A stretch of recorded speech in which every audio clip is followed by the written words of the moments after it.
Good morning student and welcome on my channel जिसका नाम है वरद विनायक क्लासेस।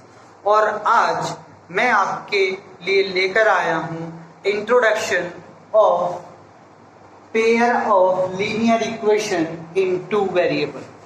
और आज जैसा कि मैंने आपको बताया कि आज मैं आपको pair of linear equation in two variables का इंट्रोडक्शन लेकर आया हूँ। और इस चैनल पर आपको क्लास 10th और 12th की सारे चैप्टर्स की टर्म 1 सब्जेक्ट मैथ की आपको वीडियो प्रोवाइड कराई जा रही हैं, जिसमें मैं आपको आज फोर्थ वीडियो है जिसमें आपको इंट्रोडक्शन प्रोवाइड करा जा रहा है 4th चैप्टर का। और मैं ये सारा इंट्रोडक्शन आपको एक ही वीडियो में कराता हूं। तो अगर आपको एक एक करके वीडियो में जाकर के आपको इंट्रोडक्शन देख सकते हैं आप और फायदा उठा सकते हैं। जैसा कि आपको सबको पता है कि टर्म 1 के अंदर आपके पास एमसीक्यू के क्वेश्चंस आने वाले हैं, तो आपको चैप्टर का डीप पता होना चाहिए, तभी आप एमसीक्यू कर पाएंगे। एमसीक्यू जो होता है वो आपको चैप्टर के डीप से पूछा जाता है, और जब तक आपको चैप्टर का डीप नहीं पता हो, चैप्टर का इंट्रो ना पता हो, तब तक आप एमसीक्यू को प्रॉपर्ली नहीं कर पाते। तो इसीलिए मैं आपको इस चैनल पर हर चैप्टर का टर्म 1 का क्लास 10th और 12th के लिए इंट्रोडक्शन प्रोवाइड करा रहा हूं। साथ में मेरी एक सीरीज और है जिसके अंदर मैंने एमसीक्यू जो मोस्ट इंपॉर्टेंट अच्छे एमसीक्यू हैं एग्जाम पॉइंट ऑफ व्यू से, वो भी कराए हैं। तो उस प्लेलिस्ट में भी जाकर के आप अपने इन चैप्टर्स के एमसीक्यू क्लास 10th और 12th के देख सकते हैं। तो चलिए स्टार्ट करते हैं अपनी वीडियो को। और जिस वीडियो में मैं आपको कराऊंगा introduction of pair of linear equation of class 10th, not a 12th, that is a 10th. Okay, now we have to start with the help of first topic जिसका नाम है linear equation.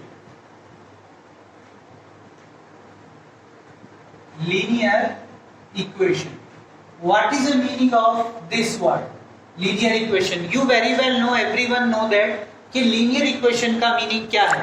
Linear equations mean होता है जैसे आपके पास suppose करिए ये polynomial है ax प्लस c, ये आपके पास कोई पॉलिनोमियल है।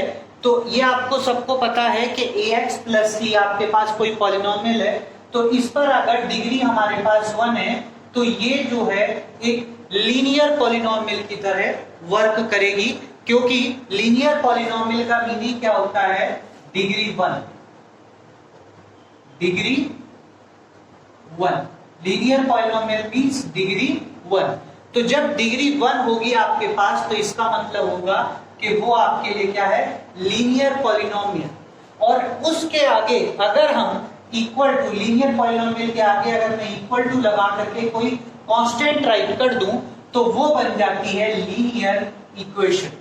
क्लियर? तो अब आपके पास ये आपको पता चल गया होगा लीनियर इक्वेशन और लीनियर वेरिएबल क्या होता है। Now we have to discuss about a linear equation in two variable. तो देखिए यहां पर linear equation in two variable क्या होगा, linear equation in two variable. Linear equation in two variable, इसका मीनिंग क्या हो। देखिए सबसे पहले लीनियर इक्वेशंस का मीनिंग आपको पता चली गया है कि जिसमें डिग्री आपके पास क्या हो, 1 हो। ओके, किसकी, वेरिएबल की। आपको वेरिएबल के बारे में पता होगा। तो वेरिएबल की डिग्री जब आपके पास 1 होती है तो इसका मतलब होता है linear.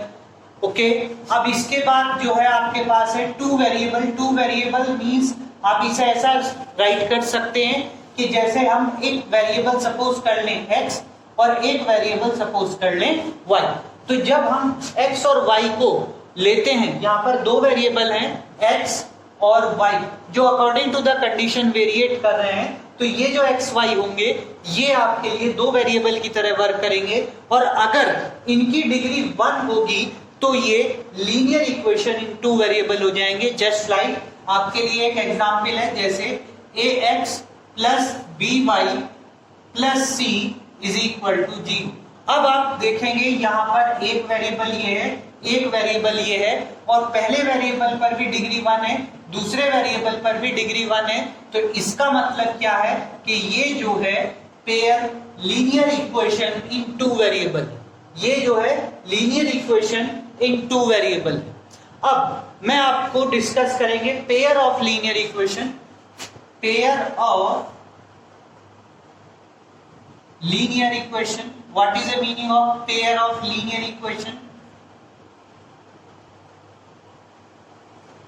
in 2 variable, pair of linear equation in 2 variable। इसका मीनिंग आपके पास होता है कि जब हमारे पास दो इक्वेशन ऐसी प्रोवाइड कराई हो रही हैं जिसमें, जैसे कि अगर हम ये याद करें ax plus by plus c is equal to 0, ये ऊपर वाली, तो ये आपकी फर्स्ट इक्वेशन हो गई। और इसके साथ पेयर माने क्या होता है? 2, यानी कि 2 वैल्यू आपके पास 2 वैल्यू होनी चाहिए। पेयर माने होता है आपके पास 2 वैल्यू होनी चाहिए। तो इस टाइप से आपको पता होगा कि जब पेयर का मीनिंग बनता है तो पेयर माने होता है कि आपके पास कम से कम 2 वैल्यू होनी चाहिए। तो जब 2 वैल्यू आपके पास होंगी तो उसका मीनिंग हो जाएगा पेयर। तो पेयर बनाने के लिए हमें एक वैल्यू की और रिक्वायरमेंट होगी। तो जब एक वैल्यू की और रिक्वायरमेंट होगी तो हम क्या करेंगे, एक वैल्यू और ले आएंगे। यहां से मैंने सपोज करो ये लिख दिया dx plus ey plus f is equal to 0। This is your equation number 2। तो अगर दो इक्वेशन आपके पास हैं, और ये दोनों इक्वेशन आप में एक वेरिएबल और दो वेरिएबल यूज हो रहे हैं, एक वेरिएबल और दो वेरिएबल सेम वेरिएबल यूज हो रहे हैं। देखिए यहाँ पर भी x है, यहाँ पर भी x है, यहाँ पर भी y है, यहाँ पर भी y है। मींस दो इक्वेशन हो, सेम वेरिएबल दो आप यूज कर रहे हो, तो उसको हम बोलते हैं pair of linear equation in 2 variable. यहां तक आपको आई थिंक समझ में आ गया होगा कि what is the meaning of pair of linear equation in 2 variable. Clear? अब इसके बाद हम चलते हैं, यहां पर आप एक चीज और ध्यान दीजिए कि जैसे ये आपके पास है, ये आपके पास है, ये आपके पास है, ये आपके पास है, ये आपके पास है, ये आपके पास है, तो ये क्या है? ये x का कोफिशिएंट है। इक्वेशन 1 में x का कोफिशिएंट a है, इक्वेशन 1 में y का कोफिशिएंट b है, और इक्वेशन 1 में c जो है वो एक कांस्टेंट है। इक्वेशन 2 में d का कोफिशिएंट वो x का कोफिशिएंट d है, इक्वेशन 2 में y का कोफिशिएंट e है, इक्वेशन 2 में f जो है वो कांस्टेंट है। तो इनको जनरली हम ऐसे करके राइट कर सकते हैं। इसको अगर मैं देखो तो आप कैसे राइट कर सकते हैं? इन इक्वेशन 1 आप x का कोफिशिएंट देखेंगे, x का कोफिशिएंट आपके पास क्या है? x का कोफिशिएंट आपके पास है a। ऐसे ही अगर आप y में देखेंगे तो y इन इक्वेशन 1 में y's coefficient is b। In equation अब आपके पास 1 में कांस्टेंट, यानी कि कांस्टेंट क्या कहते हैं हमें? कांस्टेंट। तो कांस्टेंट को हम क्या बोलते हैं? ओके, कांस्टेंट हमारे पास क्या है? c है। सेम सिचुएशन हमारे पास फर्स्ट इक्वेशन के लिए है। अब सेम ही इक्वेशन आप सेकंड इक्वेशन के लिए भी राइट कर सकते हैं। आप देखिए सेकंड इक्वेशन के लिए क्या रखेंगे, यहाँ पर हमने सेकंड लिख दी, तो अब सेकंड इक्वेशन के लिए देखिए coefficient of x is equal to d। तो ये आपके पास क्या हो गया? d। अब coefficient of y is equal to e, तो ये कोफिशिएंट ऑफ y आपके पास क्या है? e। ऐसी कांस्टेंट यहाँ पर क्या है? f। तो ये इस टाइप से आप यहाँ पर राइट कर सकते।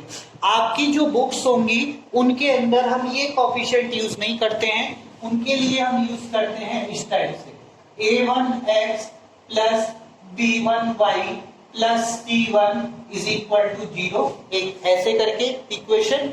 और दूसरी इक्वेशन आप जैसे ऐसे राइट कर सकते हैं, a2x plus b2y plus c2 is equal to 0। तो ये आप ऐसे करके भी राइट कर सकते हैं। आपकी जो बुक्स हैं उनमें इस टाइप से आपको वैल्यू दी गई। क्लियर?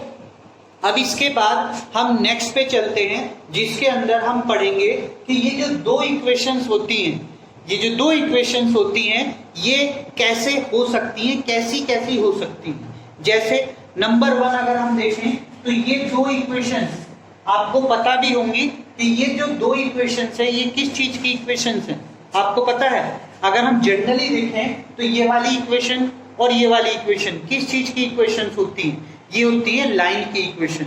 ये लाइन की इक्वेशन है, ये भी लाइन की इक्वेशन है। यानी कि अगर आपके पास लीनियर इक्वेशन बन रही है, आपको ये भी याद रखना है, अगर लीनियर इक्वेशंस बन रही है तो लीनियर इक्वेशन जो होती है वो आपके पास होती है लाइन की इक्वेशन। ठीक है, एक स्ट्रेट लाइन की इक्वेशन होती है linear equation. Okay, now the second things is अगर आपके पास ये वाली वैल्यू आप समझ ही रहे होंगे कि अगर हमारे पास लीनियर इक्वेशन चाहे वो 1 वेरिएबल हो चाहे वो 2 वेरिएबल हो तो वो किसकी होती है, लाइन की इक्वेशन। अब इसके बाद हम सेकेंडली करते हैं कि दो लाइन, ये क्योंकि ये पहली लाइन समझ लीजिए, ये फर्स्ट लाइन समझ लीजिए और इसे हम सेकंड लाइन समझ लेते हैं, इसे हम सेकंड लाइन समझ लेते हैं। तो दो लाइनों में क्या क्या रिलेशन हो सकते हैं, तो दो लाइनों में क्या क्या रिलेशन हो सकते हैं, या तो वो लाइन एक दूसरे को इंटरसेक्ट करेंगी, या तो वो लाइन एक दूसरे को इंटरसेक्ट करेंगी किसी एक पॉइंट पर, तो उसको हम बोलते हैं इंटरसेक्शन। ओके, और जब इंटरसेक्शन होगा तो यहां पर जो पॉइंट होगा वो यूनिक होगा, इंटरसेक्शन होगा तो पॉइंट कैसा होगा, यूनिक होगा। आपको ये पता होगा कि जब भी इंटरसेक्शन होगा तो पॉइंट कैसा होगा, यूनिक होगा। तो यहां पर ये यूनिक पॉइंट भी है। ओके, जब इंटरसेक्शन होगा तो पॉइंट यूनिक होगा। अगर दो लाइन ऐसे जा रही हैं तो ये पैरेलल जा सकती हैं, ये आपके लिए पैरेलल भी हो सकती हैं।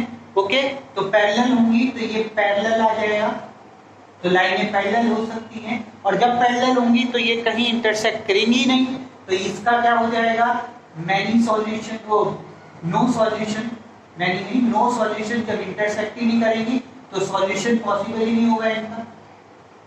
ओके, और अब तीसरी चीज पर आते हैं। अगर आपके पास ये लाइन है, ये पहली लाइन है, ओके, और इसी पर हमने यहां से सेकंड लाइन भी ड्रॉ कर दी इसी के ऊपर, ठीक है, इस टाइप से, तो ये क्या हो गया, एक लाइन के ऊपर दूसरी लाइन आ चुकी है, तो इसको बोलते हैं हम कोइंसिडेंट लाइन। और जब कोइंसिडेंस लाइन होंगी तो इसके क्या होंगे, मैनी सॉल्यूशन होंगे, ये भी आपको याद रखना है। ठीक है, कोइंसिडेंस लाइन के क्या होंगे, मैनी सॉल्यूशन होंगे। तो ये तीनों पॉइंट आपको याद रखने हैं। फर्स्ट लाइन, अगर दो लाइन इंटरसेक्ट करती हैं तो इंटरसेक्शन होगा और वो कैसा सॉल्यूशन देगा, यूनिक देगा। अगर आपके पास दो लाइन पैरेलल हैं, पैरेलल भी जा सकती हैं, तो पैरेलल होंगी तो वो कैसा सॉल्यूशन देगा, नो सॉल्यूशन देगा। और अगर वे लाइन एक के ऊपर एक है तो वो होगी कोइंसिडेंस लाइन, और जिसके हमारे लिए क्या होंगे, मैनी सॉल्यूशन होंगे। तो इस टाइप से आप इनको कंडीशंस को याद कर सकते हैं। ये आपकी फर्स्ट कंडीशन हो जाएगी, ये आपकी सेकंड कंडीशन हो जाएगी, और ये आपके पास थर्ड कंडीशन हो जाएगी। तो ये तीनों कंडीशन आपको अपनी माइंड में पक्का करके रखना है, ताकि आप अपने एग्जाम में अपने क्वेश्चंस को प्रॉपरली कर पाए। क्लियर? तो अब चलते हैं अपने सेकंड क्वेश्चन की इनके कंडीशंस की तरफ कि आप इन्हें कैसे लगा पाएंगे।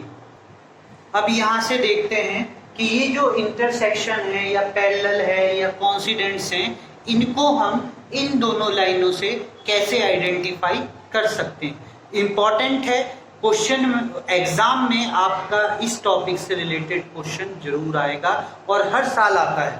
तो इसीलिए आप इस टॉपिक को जरूर ध्यान से देखिए। देखिए कैसे करेंगे कि अगर हम इस टॉपिक को लेते हैं, फर्स्ट वाला है इंटरसेक्शन, तो इंटरसेक्शन को अगर हम लेते हैं तो इंटरसेक्शन को हम कैसे लिखेंगे, इंटरसेक्शन।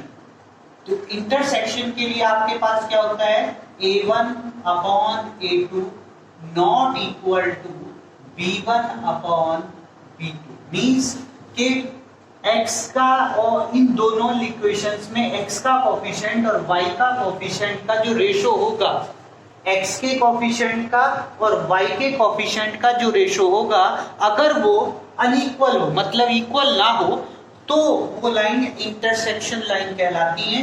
और नंबर 2 जो है आपके पास, अगर इन दोनों का ratio A1 upon A2 is equal to B1 upon B2 और not equal to C1 upon C2 हो, मतलब अगर आपके पास इन दोनों x के कोफिशिएंट का रेशो y के कोफिशिएंट का रेशो तो इक्वल हो, पर कांस्टेंट का रेशो इक्वल नहीं हो, कांस्टेंट का रेशो इक्वल नहीं हो, तो उन लाइनों को हम बोलते हैं पैरेलल लाइन, पैरेलल लाइन।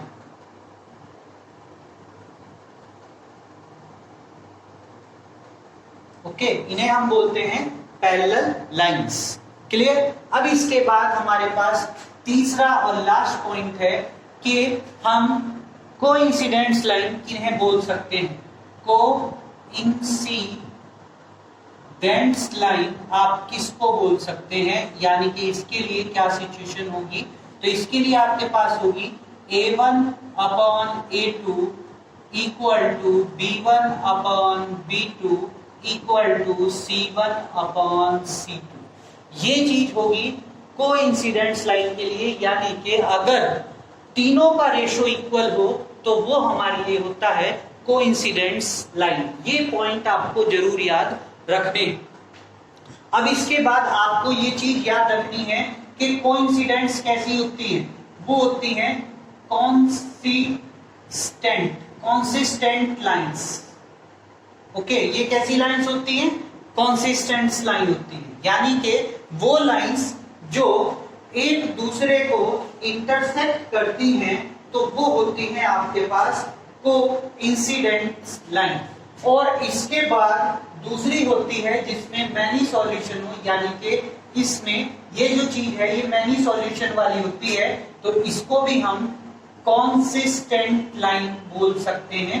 ये हमारे लिए फिर से कॉन्सिस्टेंट लाइन हो जाएगी। बट ये चीज याद रखने की है कि आप इसके अंदर यूनिक सॉल्यूशन होगा ये, तो by this form you have to know about this things के ये लाइन कांस्टेंट होंगी, इंटरसेक्ट करेंगी, पैरेलल्स होंगी या फिर कोइंसिडेंस लाइन होंगी। और एक चीज जरूर याद रखनी है कि इंटरसेक्शन पर आपके पास क्या आता है, यूनिक। इंटरसेक्शन जो होता है वो यूनिक सॉल्यूशन होता है। पेयर ऑफ लीनियर इक्वेशन जो होती है वो आपके पास होती है नो सॉल्यूशन। इसको भी आपको याद रखना है, ये आपके लिए नो सॉल्यूशन की तरह वर्क करता है। और थर्ड थिंग्स आपके पास जो कोइंसिडेंस होता है ये मैनी सॉल्यूशन की तरह आपके लिए वर्क करेगा, मैनी सॉल्यूशन की तरह आपके लिए वर्क करेगा। तो ये चीज आपको इसके अंदर लर्न रखनी। तो ये चीज आपके पास हो गई है। अब आपके पास आता है कि जब आपको दो लाइन गिवन हो तो आप ये तो आइडेंटिफाई कर लिए कि किस टाइप्स की लाइन होंगी।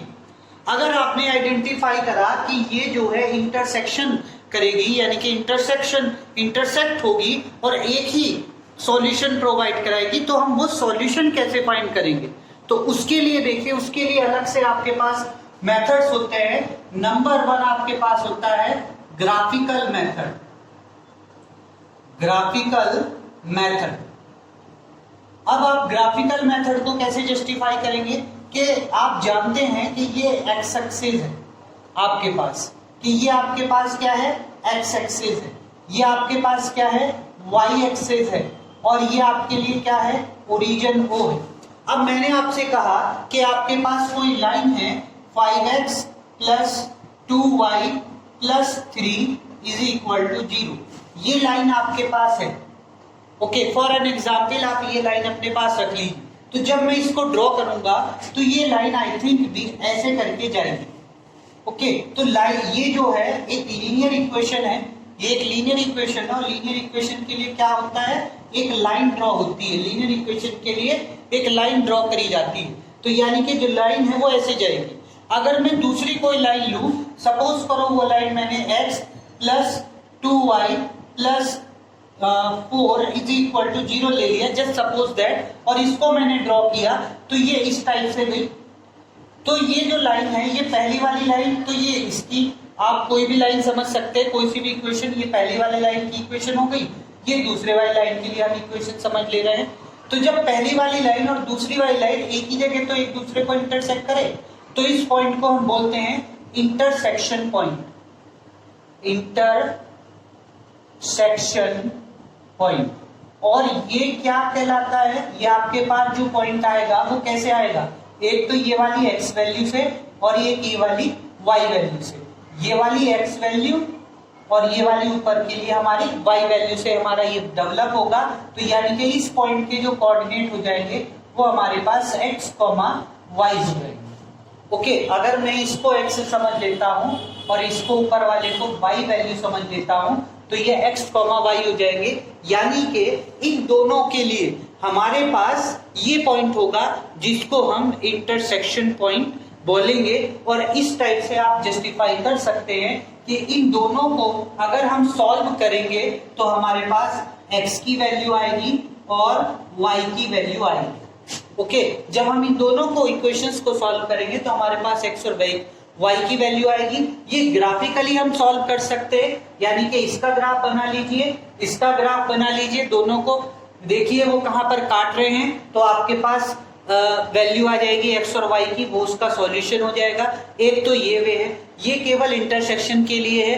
पैरेलल के लिए हमारे पास क्या होगा, सेम सिचुएशन होगी पैरेलल के लिए भी, कि अगर ये हमारे पास कोई x axis and y axis है, x है, x एक्सिस है, ये हमारे लिए y एक्सिस है, और हमने कोई सी भी लाइन अपने लिए ड्रॉ कर ली है, जैसे एक लाइन ये बना ली है हमने लिए और एक हमने ये वाली लाइन ड्रॉ कर ली है।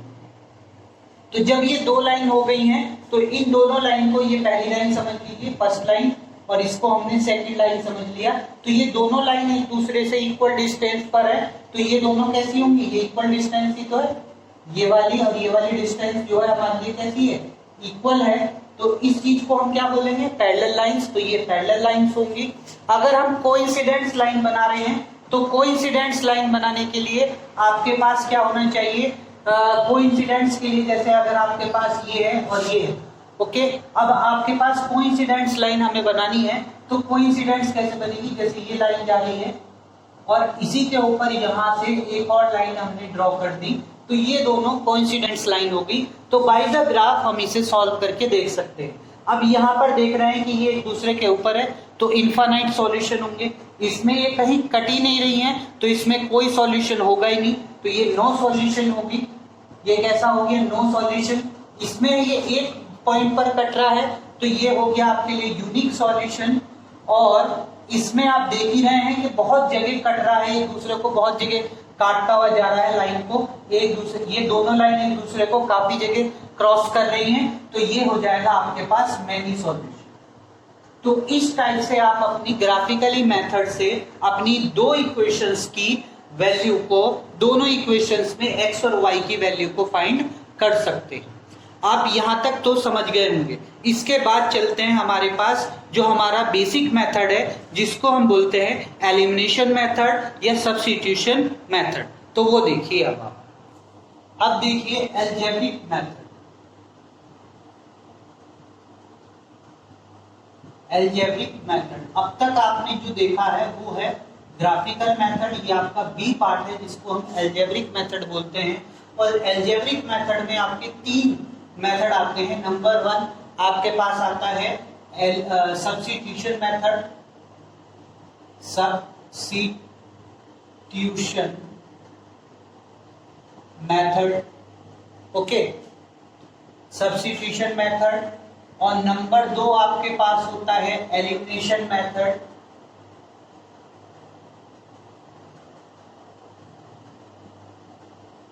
एलिमिनेशन मेथड, और नंबर 3 आपके पास होता है cross multiplication method, cross multiplication method.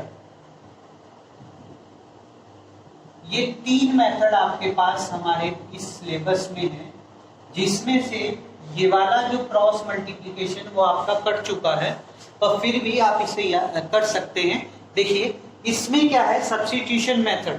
Substitution method आपका कैसे सॉल्व किया जाता है वो देखिए, सब्स्टिट्यूशन मेथड ये आप कैसे सॉल्व करेंगे, इस मेथड से आप क्वेश्चन को कैसे सॉल्व करेंगे वो देखिए। इसके लिए आपके पास 2 इक्वेशन कम से कम आपके पास होनी चाहिए, और जब आपके पास 2 इक्वेशन होंगी तो उन 2 इक्वेशंस को आप सॉल्व करेंगे और आपका आंसर आपके पास आ जाए। जैसे कि अगर मैं इक्वेशन ले रहा हूं 4x + 3y = 24, ये इक्वेशन हमने मान ली, सपोज करिए ये फर्स्ट है। अब इसके बाद मैं सेकंड इक्वेशन आपके पास ले रहा हूं -2x + 3y = 6, ये इक्वेशन हमने ले ली हमारे पास सेकंड। अब इन दोनों इक्वेशंस को आप सॉल्व करेंगे तो उससे पहले हम चेक करेंगे कि क्या ये इंटरसेक्शन वाली लाइंस है या पैरेलल लाइंस हैं या कोइंसिडेंस लाइन है। तो इन दोनों को हम यहाँ से चेक करेंगे। चेक करने के लिए हम क्या करेंगे कि इसको कंपेयर कराएंगे, कंपेयर विद स्टैंडर्ड वैल्यू। आप स्टैंडर्ड फॉर्म से कंपेयर कराइए तो स्टैंडर्ड क्या है, a1x + b1y + c1 = 0 और a2x + b2y + c2 = 0। आप इन दोनों से कंपेयर कराओगे तो ये वैल्यू आपके पास a1 की आ जाएगी। नाउ ये वैल्यू आपके पास क्या आ जाएगी, a1 = 4, फिर b1 = 3 और c1 = ये चीज इधर आएगी और ऐसी ये वाली चीज भी इधर आएगी, तो ये इधर जाकर के माइनस हो जाएगी तो -24। और ऐसी अगर आप a2 निकाल लेंगे तो ये -2, b2 निकाल लेंगे तो ये आपके पास हो जाएगा 3 एज यूजुअल 3, और c2 आप निकाल लेंगे तो ये भी वैल्यू इधर आ जाएगी, तो ये वैल्यू हो जाएगी -6। अब आपको उसके थ्रू चेक करना है a1/a2, तो देखिए 4/-2 = 3/3 = -24/-6। अब आप चेक करिए क्या ये दोनों इक्वल हैं, तीनों इक्वल हैं? नहीं, आप देख रहे हैं ये इससे कट जाएगा तो 1 आ जाएगा, ये इससे कैंसिल आउट हो जाएगा तो 4 आ जाएगा, माइनस से माइनस कैंसिल, और ये इससे कैंसिल आउट हो जाएगा तो 2 यहाँ पर आ जाएगा, -2 यहाँ पे 1 और यहाँ पर आ जाएगा आपके पास 4, और ये तीनों ही अनइक्वल हैं। जब ये तीनों अनइक्वल है तो यानी कि फर्स्ट कंडीशन हम चेक करेंगे तो ये हमारे लिए कैसा लाइन होगी, इंटरसेक्शन लाइन होगी। तो जब ये इंटरसेक्शन लाइन हो गई है तो इसका मतलब हम अब इसमें वैल्यू फाइंड कर सकते हैं। इस टाइप से आपको चेक करना है। अब वैल्यू फाइंड करने के लिए हम क्या करेंगे वो चीज देखिए। वैल्यू फाइंड करने के लिए हम क्या करेंगे कि इन दोनों इक्वेशन से अगर सब्स्टिट्यूशन मेथड लगा रहे हैं तो किसी भी एक वेरिएबल की वैल्यू निकाल लीजिए। तो देखिए यहां से अगर आप चेक करिए तो 4x + 3y = 24 आपके पास है। अब यहां से आप 3y की वैल्यू निकाल लिए, ये उधर चला जाएगा तो 24 - 4x हो जाएगा, और y की वैल्यू आप इसके अपॉन में लेके जाएंगे तो 1/3 ब्रैकेट 24 - 4x हो जाएगा। तो इस टाइप से आपके पास यहाँ पर ये y की वैल्यू आप लेकर आएंगे, और ये y की वैल्यू अब आपके पास आ गई है। तो इस y की वैल्यू को आप दूसरी इक्वेशन में, सेकंड इक्वेशन में पुट करिए और फिर x की वैल्यू आप निकाल लीजिए। इससे ये वैल्यू आप पुट करेंगे कौन सी इक्वेशन में, b में, और फिर आप किसकी वैल्यू निकाल लेंगे, x की वैल्यू फाइंड कर लेंगे। ऐसे ही आप जब x की वैल्यू आ जाएगी तो वो x की वैल्यू आप इसके अंदर पुट करेंगे तो आपके पास y की वैल्यू आ जाएगी। इसी मेथड को हम बोलते हैं सब्स्टिट्यूशन मेथड। अब आपको ये सब्स्टिट्यूशन मेथड समझ में आ गया होगा। एक बार फिर से रिपीट कर रहा हूं कि सबसे पहले आपके पास 2 इक्वेशन होनी चाहिए। दोनों इक्वेशन इन्हें बोलते हैं पेयर ऑफ लीनियर इक्वेशन। इन दोनों इक्वेशन को चेक करना होता है कि ये इंटरसेक्शन कर रही हैं या नहीं है। अगर पैरेलल आएंगी तो आप कोई मेथड नहीं लगा सकते, अगर आप कोइंसिडेंट्स आएंगी तब भी आप ये मेथड नहीं लगा सकते। तो यानी कि इन दोनों मेथड्स के लिए आप इस को यूज नहीं कर सकते, ना इसमें ना इसमें। इन दोनों मेथड में अगर ये लाइन यहाँ पर इंटरसेक्शन के अलावा अगर पैरेलल या कोइंसिडेंट्स आ जाती तो हम इस मेथड को, सब्स्टिट्यूशन को नहीं अप्लाई करते। हम सिर्फ कब अप्लाई करेंगे, जब इंटरसेक्शन की कंडीशन होगी, तभी हम इस मेथड को, तीनों मेथड को अप्लाई करेंगे। अप्लाई करने के लिए क्या करेंगे कि सबसे पहले हमें दोनों इक्वेशन रखनी होंगी, उन दोनों इक्वेशन को चेक करना होगा कि वो इंटरसेक्शन है या नहीं है। फिर उसके बाद हम किसी भी एक वेरिएबल की वैल्यू को फाइंड कर लेंगे। जैसे मैंने यहाँ पर ये इक्वेशन ली थी और इससे मैंने एक वैल्यू निकाली, y की वैल्यू निकाली, देखिए ये निकाल रखी है। और y की वैल्यू फाइंड करने के बाद इस y की वैल्यू को आप इक्वेशन नंबर b में पुट कर देंगे, y के प्लेस पर ये वैल्यू आप पुट कर देंगे। फिर आपके पास x की वैल्यू आ जाएगी, और जब x की वैल्यू आ जाएगी वो वैल्यू आप दोबारा से इसी के अंदर इस वाली इक्वेशन में राइट करेंगे तो आपके पास y की वैल्यू भी आ जाएगी। इस टाइप से आप दोनों की वैल्यू को फाइंड कर सकते हैं। क्लियर? यहां तक आपके पास ये क्वेश्चन आपको समझ में आ गया होगा, सब्स्टिट्यूशन समझ में आ गया होगा। अब हम चलते हैं अपने नेक्स्ट मेथड की तरफ, जिसका नाम है एलिमिनेशन मेथड। देखिए एलिमिनेशन मेथड आप कैसे यूज करेंगे कि यहां पर आपको दिख रहा है कि ये दोनों वैल्यू हैं, ये दो इक्वेशन है, ये और ये। जब ये दो इक्वेशंस हैं तो इसको हम सॉल्व कैसे करेंगे? इसको सॉल्व करने के लिए पहला मेथड में सब्स्टिट्यूशन बता चुका हूं, अब मैं एलिमिनेशन की तरफ चलूंगा। एलिमिनेशन में क्या करना होता है, किसी भी एक वेरिएबल को आपको एलिमिनेट करना होता है। जैसे eliminate any one variable, eliminate any one variable, कोई से एक वेरिएबल को आप एलिमिनेट कर दीजिए। तो एलिमिनेट करने के लिए क्या करेंगे कि उस वेरिएबल के कोएफिशिएंट सेम कर लीजिए। सेम करने के लिए क्या करेंगे, आप दोनों इक्वेशंस में से या तो दोनों को या किसी एक इक्वेशंस को मल्टीप्लाई करिए। तो देखिए कैसे, अगर सपोज करिए ये वाला आपके पास है, यहाँ पर ये 4 है और यहाँ पर ये -2 है, तो 2 को हम 4 बना सकते हैं। कैसे? 2 से मल्टीप्लाई करके। तो यहाँ पर आप 2 से मल्टीप्लाई कर दीजिए तो ये इक्वेशन में यहाँ पर 4 हो जाएगा। तो ऊपर वाली इक्वेशन को ऐसी राइट कर लीजिए और नीचे वाली में 2 से मल्टीप्लाई करके राइट कर दीजिए। जैसे 2 से करेंगे 2 2 जा 4, x प्लस 2 3 जा 6, y इज इक्वल टू 6 2 जा 12। अब ये देखिए ये वाला कोएफिशिएंट जब इसे 2 से मल्टीप्लाई करी तो सेम हो गया, पर ये प्लस का ये माइनस का है। तो अगर ये दोनों साइन सेम रहेंगे, अगर साइन सेम रहेंगे, सेम साइन पर आपको क्या करना होगा, सब्ट्रैक्ट। अगर डिफरेंट साइन होंगे तो आपको करना होगा प्लस। ये चीज याद रखना, अगर इन दोनों कोएफिशिएंट के साइन सेम है तो आप सब्ट्रैक्ट करेंगे, अगर अलग अलग है तो आप ऐड करेंगे। तो देखिए हम इसको अलग अलग ही हैं तो ऐड करेंगे तो ये चीज हमसे कट हो जाएगी और ये वाली वैल्यू को जोड़ करके हम यहाँ पे लिख देंगे। और ऐसे इसको ऐड कर देंगे 36 और y की वैल्यू आपके पास क्या देगी 36 और ये 9 इसके अपॉन में, तो यानी के 4, 9 4 जा 36। तो देखिए y की वैल्यू आगे नहीं आगे। अब ये y की वैल्यू आप किसी भी एक इक्वेशन में पुट कर लीजिए। जैसे आप सपोज करिए y की value put in equation number b के अंदर हम इक्वेशन को पुट कर ले और फिर हम उसकी वैल्यू को निकाल ले रहे हैं। जैसे अगर यहाँ पर हमारे पास ये आया है तो 2x plus 3 into 4 is equal to 6, ये हो जाएगा -2x plus 12 is equal to 6। और अगर आप इसे चेक करेंगे तो 2x is equal to 6 minus 12 और ये वैल्यू आपके पास 2x इज इक्वल टू -6, ये भी माइनस ही रहेगी। तो x की वैल्यू आपके पास हो जाएगी -6 अपॉन -2 दैट्स मीन 3। तो इस टाइप से आप x और y की वैल्यू को फाइंड कर सकते हैं।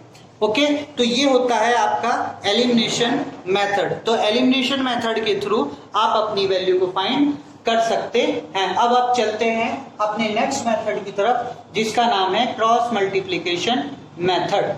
अब आप देखिए cross multiplication method. Cross multiplication method हम कैसे लगाते हैं तो देखिए क्रॉस मल्टीप्लिकेशन मेथड के लिए आपको क्या करना होगा, सबसे पहले वही सेम आपके पास दो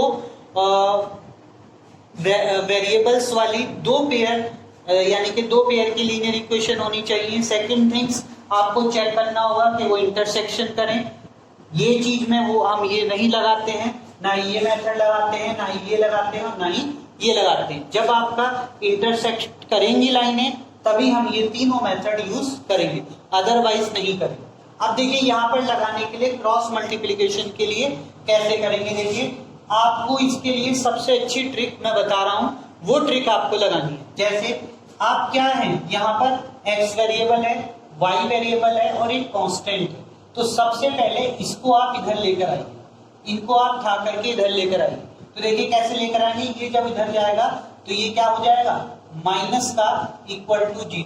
ऐसे ये जब इधर आएगा तो ये भी माइनस हो जाएगा और इक्वल टू 0, और ये हमारे पास वैल्यू सेट होगी। क्लियर। अब इसके बाद हम क्या करें, x कोफिशिएंट लेंगे, y का कोफिशिएंट लेंगे और एक कांस्टेंट लेंगे। कांस्टेंट हमारे पास है 1, तो 1 का कोफिशिएंट लेंगे। क्लियर। तो ये तीनों चीजें हमें क्या रखनी है, इक्वल रखनी है। ये इसके इक्वल और ये इसके इक्वल, ये तीनों चीजें इक्वल होनी चाहिए। तो देखिए कैसे करेंगे, यहाँ पर x है और आपने x ही लिया है, तो हाथ फिंगर का यूज करिए और x वाले को हटा दीजिए। अपने मन में अभी ये सोच लीजिए कि x वाला आपके पास नहीं है, सिर्फ y वाले। तो आपको क्या करना है, इस y वाले की इस x से मल्टीप्लाई, इस y के कोफिशिएंट की कांस्टेंट से मल्टीप्लाई, तो इसकी इससे करेंगे तो ये क्या हो जाएगा 3 इंटू -6। इसका ये कोफिशिएंट इसके कांस्टेंट से मल्टीप्लाई और फिर इसका कोफिशिएंट इसके कांस्टेंट से मल्टीप्लाई कर देंगे, बीच में माइनस का साइन लगा करके। क्लियर। तो फिर किसका कोफिशिएंट, इसका इसके, तो 3 इंटू -24। क्लियर। एक बार फिर बता रहा हूं कि सबसे पहले आपको इसकी मल्टीप्लाई इसके कोफिशिएंट से करनी है, यानी कि क्रॉस, फिर इसके कोफिशिएंट की मल्टीप्लाई इसके कांस्टेंट से, तो ये लिख दिया। अब इसके बाद x खत्म हो चुका, y के लिए चलते हैं। y को हटा दीजिए थोड़ी देर के लिए कि y नहीं है मेरे पास, सिर्फ x के कोफिशिएंट है और कांस्टेंट है। पहले हमने कहां से करी थी, ऊपर से नीचे। पहला हम जो चले थे ये ऊपर वाले से नीचे की तरफ, तो पहला वाला हम ऐसे करके चलेंगे, पहला वाला ऐसे करके चलेंगे ऊपर से नीचे की तरफ, ये डायरेक्शन रखेंगे।